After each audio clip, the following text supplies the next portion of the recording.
If you want to know the best longsword builds, you are in the right place. When the update is already on our doorstep, I have optimized and prepared my top 3 longsword builds to save you the hassle and prepare you for the upcoming content. These builds are not all about the highest damage numbers possible, but covers different types of playstyles for all skill levels, such as dodge focus playstyle, or even take advantage of lifesteal to sustain the player longer in combat, especially when the hardest fights are coming. Since we are getting a arch-tempered monsters or more difficult fights in the game, a lot of players will start to adjust and oftentimes die when playing glass cannon builds and ultimately losing hunts, especially in online multiplayer sessions. The next 2 builds will try to solve this concern. But before that, a quick word from today's partner, Mitch Cactus. Mitch Cactus is one of the leading brands that offer boosting services for the hottest titles in the gaming space. If you are a young professional or a parent like me with a lot of responsibilities and don't have enough time to get into our favorite games,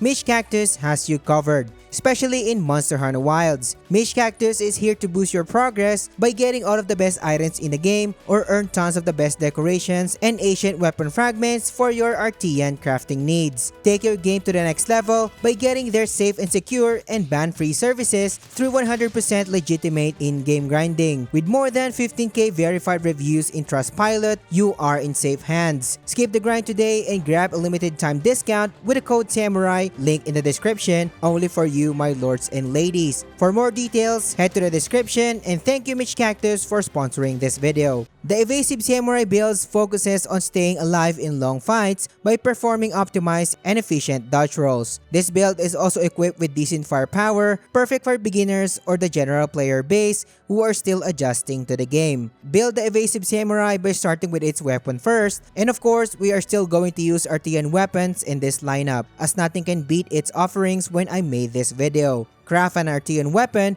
with pure attack infusions and setting paralysis as the sword's main element. The overall skills of this build are centered on general survivability, so try to roll 2 affinities, 1 sharpness, and 2 attack boosts as reinforcement bonuses. If you can't roll the exact bonuses that I have here, don't stress it too much and focus on having 2 affinity boosts and at least a sharpness. If you don't know how to create effective artisan weapons or you do lack the materials, I highly suggest checking my top 3 farming videos where I cover the best farming spots and methods to get you the fastest amount of decorations and ancient weapon fragments. Link in the description or click the card here. If you don't want to use artisan weapons on the other hand, sticking to La Labarina Longsword is the next best option. Most of you will play online anyway, so paralyzing targets will be way more beneficial to your entire team. This weapon has also a wide long sharpness and a high paralysis status ailment.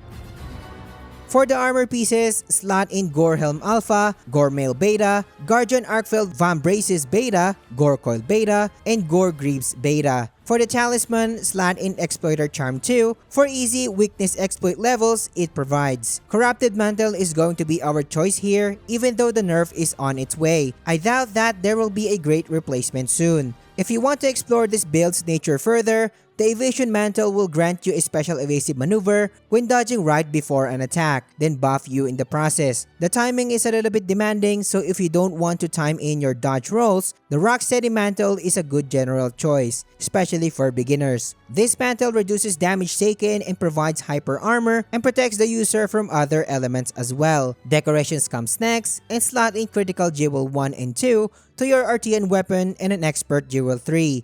A Tenderizer Jewel 3 needs to be slotted on the armor and a Physique Jewel 1. Equip another 2 Physique Jewel 1 on the gloves and a Sheath Jewel 1. The waist will have a Challenger Jewel 3 and a Jumping Jewel 2. Equip another Challenger Jewel 3 and 2 Saint Jewel 1 on the greaves. Moving on to the Evasive Samurai skills, and I will be explaining why I use them. Following all the decorations and armor pieces so far will grant the build with the following skills. First on the list is a level 5 critical boost is a must-have for its 40% critical damage increase. As mentioned, this build is not all about survivability, but it also can deal decent damage thanks to its offensive skills. We do have a level 3 critical eye to have an additional 12% affinity it provides. This is suggested since we are trying to hit a decent affinity for this build despite it being centered as a defensive build. I will also be providing an overall critical calculation for this build later on. At this point, everyone knows a level 5 weakness exploit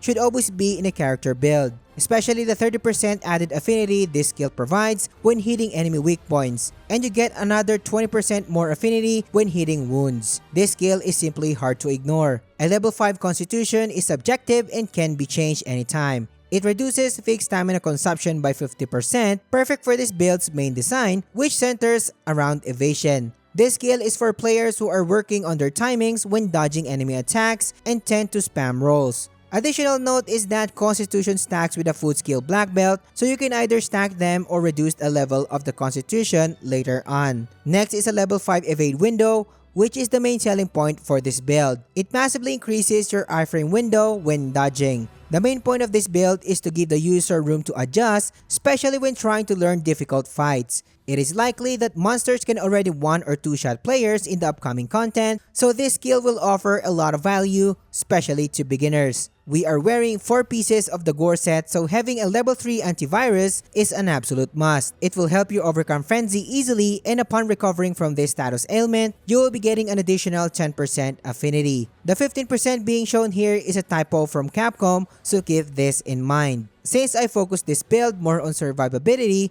I only managed to squeeze in a level 2 agitator, which grants plus 8 raw attack and plus 5 affinity when the enemy monster is enraged. Coalescence is just a bonus that increases your paralysis buildup a little bit. Evade Extender is a great skill when combined with Evade Window, since your rolls can cover a lot of distance when this is at max. But unfortunately, we can only do it at level 1 for this build. In my opinion, iframes are more important, so I max out Evade Window instead. Now, depending how good you are at using the EI Spirit Slash counters, you can prioritize a level 3 Quick Sheets since it does affect the animation speed of the special sheet, so it is a mandatory skill for longsword users. The reason why I prioritize Constitution over Quick Sheet is this build is mainly for players who are adjusting to the game, so if you're a beginner, you will unlikely do counter anyways and focus on dodging instead. Level 1 Flinch Free is a nice bonus from our armor set. Since this build has 4 gore pieces equipped, a Gore Magalas Tyranny set bonus is active, granting the build the mandatory Frenzy status. Black Eclipse 2 not only adds Frenzy, but increases raw attack by 15 when the said status has been cured, and even buffs the user with another 15% affinity. In this configuration, we are getting 87% affinity across the board, which is not bad for a set not geared solely for offense. When it comes to damage tests, I usually test the damage of my builds by hitting the damage 21 times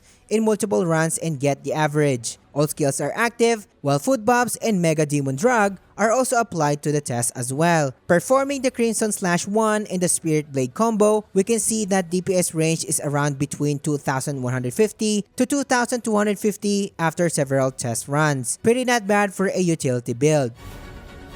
If you want to punish your enemies by inflicting frequent wounds and gaining HP in the process, the Drain Samurai is for you. Another beginner-friendly build that can sustain itself by restoring HP when after destroying monsters' wounds. Inflicting wounds is an easy task for this build and can potentially offer value to your teammates online by stun-locking bosses when destroying wounds. Again, I am using an Artean Longsword with Paralysis status for this build with 2 Sharpness and 3 attack boost. I don't suggest chasing bonuses that I have here if you don't have the patience, but getting at least 2 Sharpness is suggested and the rest of the slots can be anything. For the armor sets, use the Guardian Fulgur Helm Beta and wear 4 Guardian Arcville Beta pieces for the chest, arms, waist, and legs. Slot in the Exploiter Charm for the talisman, and either you go for Mending Mantle, so you will have another healing source if you need it, or the Rocksteady Mantle. Slot in Critical Jewel 3 and 2 on the weapon, along with Expert Jewel 3 as well. The headpiece will have a Challenger Jewel 3, 3-Sheet Jewel 1 on arms, and Mighty Jewel 2 and Protection Jewel 1 will be slotted on the waist. Then another Mighty Jewel 2 and Protection Jewel 1 on legs. Moving on to the Drain Samurai skills, for the sake of the video, I will just go over the skills that I haven't mentioned yet. But for this build, we do have another level 5 critical boost, level 3 critical eye, the mandatory level 5 weakness exploit, and level 3 agitator for a constant plus 12 raw attack boost and 7% affinity. And the key skill to make this build work is the Flayer skill. This will allow the user to inflict wounds on monster much easier. Remember, destroying wounds will grant you significant HP, so it will help you sustain the build. Level 2 flare is more than enough at least after my testing, but since we are wearing 4 pieces of arc build pieces, we do have level 3 flare on this setup. A level 3 maximum might is highly suggested as well, giving you 30% affinity when stamina is full. The majority of Longsword's movesets will not require stamina aside from few special moves like the counters and spirit charge, so your stamina is always full most of the time. If you've used your stamina, like for example when you dodge, it will take 2 seconds I believe for the maximum mice effect to get back on, so that a huge 30% affinity will be at your disposal. And of course, we'll be using a level 3 quick sheets for this build just in case you want to master your counters for improvements. I put in a level 2 Divine Blessing for a possible 30% damage mitigation when receiving damage, since this is a beginner build and for your comfort as well. If you want a full 50% damage mitigation, I suggest removing one quick sheet jewel and slot in another protection jewel 1. Blight and element resistance are just a bonus at this point, but what I want to focus on is the Guardian's Arcvel's Vitality. This is the reason why you are gaining HP when destroying wounds. In this configuration, we are getting 84% affinity across the board, which is not bad. Again, this set is more of a defensive set and 84% is decent at least from my end. When it comes to the 21 hit damage test, performing the Crimson Slash 1 and Spirit Blade combo, we can see the DPS range is around 2100 to 2200 after several test runs. It is slightly lower compared to the Evade Samurai build, but the difference is not that far ahead. To be honest, if you don't care about clear times, the damage that I'm showing you is more than enough, especially if you play with players online. If you're getting value out of this video so far, subscribe to the channel. Liking the video and engaging in the comments helps me a lot. Join our Discord server and discuss role-playing games such as this, and I appreciate your support.